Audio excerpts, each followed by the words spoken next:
Welcome to Blitz Interviews. Like the game of chess, it only lasts 10 minutes. I have the pleasure here to have Mike to talk about DevOps, why it's important, and how security is related to DevOps. Mike, can you tell me about yourself and the company? Yeah, absolutely. Thanks for having me. So I'm Mike Fraser, currently VP of DevSecOps at Sophos. I sold my startup Refactor back in August this year, Refactor, and where we built essentially what we call the DevSecOps automation platform, exactly to what you're talking about and the subject today. So let's try to help the listeners to understand. What is DevOps? One time a friend explained to me that DevOps is basically a very lazy admin who don't want to do any work and just script everything. Yeah, that's probably oversimplistic, but yeah, in the spirit of what DevOps is, first came agile software delivery. So being able to do delivery in shorter cycles and not have to do a ton of planning at the very beginning, but really kind of more about iteration and trying to get up the speed and velocity of software release. Then a little over 10 years ago, DevOps was added into agile software delivery, which was the agile infrastructure piece and everything that went around the software release process. So it was really truly trying to take the ops side, which was more of the infrastructure and other systems that you want to use to release your software to production.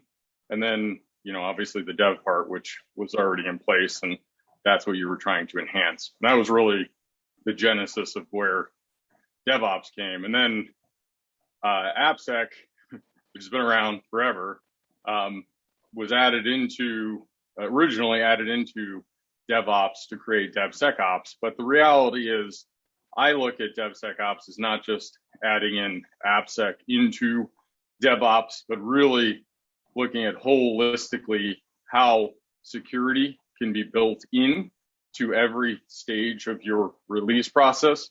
And it's also no longer just about releasing code to production. More and more solutions are being built around what I like to call IT as code, but essentially if it becomes code, and even if it's not your traditional software delivery to production, building an app, it's still a way to basically set up a process and really look at the principles of DevOps and incorporating them into how you're delivering solutions to your internally or to your customers. So in reality, DevOps, it's basically maybe even a synonym for automation, because it's part of what we're doing on automation. With the digital transformation and with moving a lot of workloads to the cloud, I personally believe there's no other way to do it. You cannot manually to deploy new code, or you can, you probably don't want to. So we have to create some automation. Correct. An automation is a piece of DevSecOps, but it's a very big piece of it. It's also a culture shift internally in an organization. Traditionally, cybersecurity and DevOps have been siloed. And so being able to bring, or even development teams, being able to bring teams together so that they can build towards a unified process that includes automation.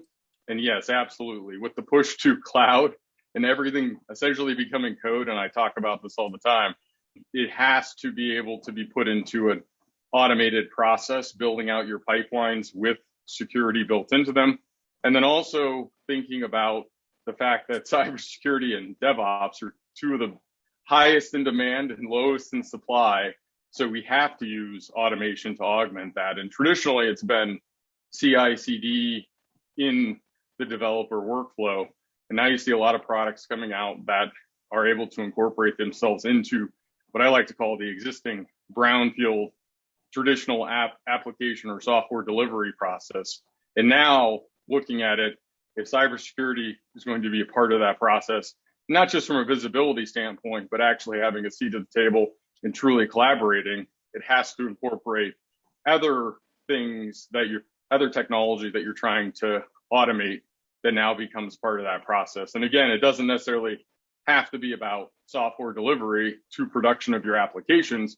It could be for networking. It could be for infrastructure that you're not necessarily using for launching applications to production. So again, thinking about it holistically So it incorporates everything that you're trying to put into this process so you can automate it and you can have cybersecurity as a part of the collaboration. What will happen if you don't incorporate cybersecurity in DevOps? I want some examples so people understand the potential problems.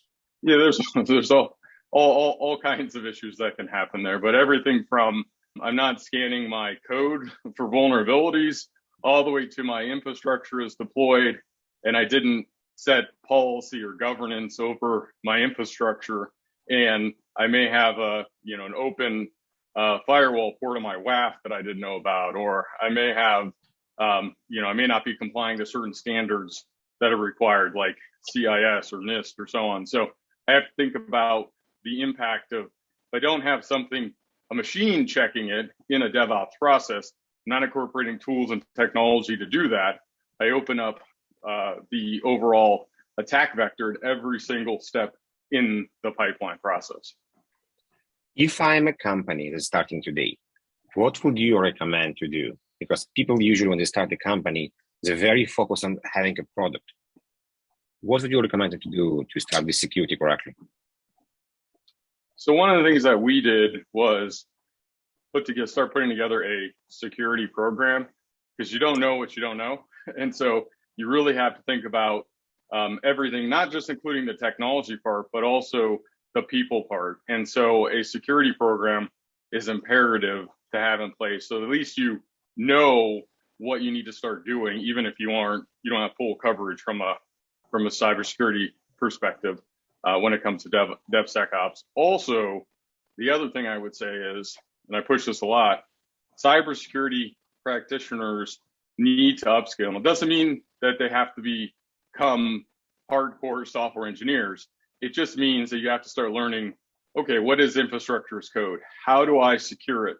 What is configuration as code? What are all these other things as code, or again, as I like to call it, IT as code, that I have responsibility for, that I can start learning? So it'd be like learning Terraform or Ansible or some of the cybersecurity tools I'd incorporate into the process for like secret management, using like HashiCorp Vault or others like CyberArk, and thinking about how I'm also going to be building modern solutions.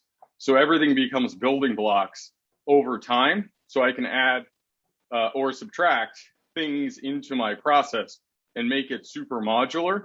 But that requires cybersecurity practitioners to be able to start learning newer technologies that have traditionally been really for developers and DevOps, and making it easier for them to build and consume with their DevOps counterparts, and learning these things, different tools. It's not hard to pick up Ansible. I see a lot of cybersecurity practitioners and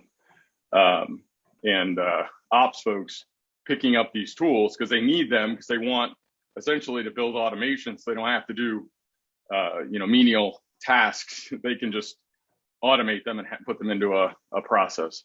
Mike, thank you very much. It was a very quick interview, but I think we touched on a very important point, and we'll reference some of the links potentially for more information in the video as well.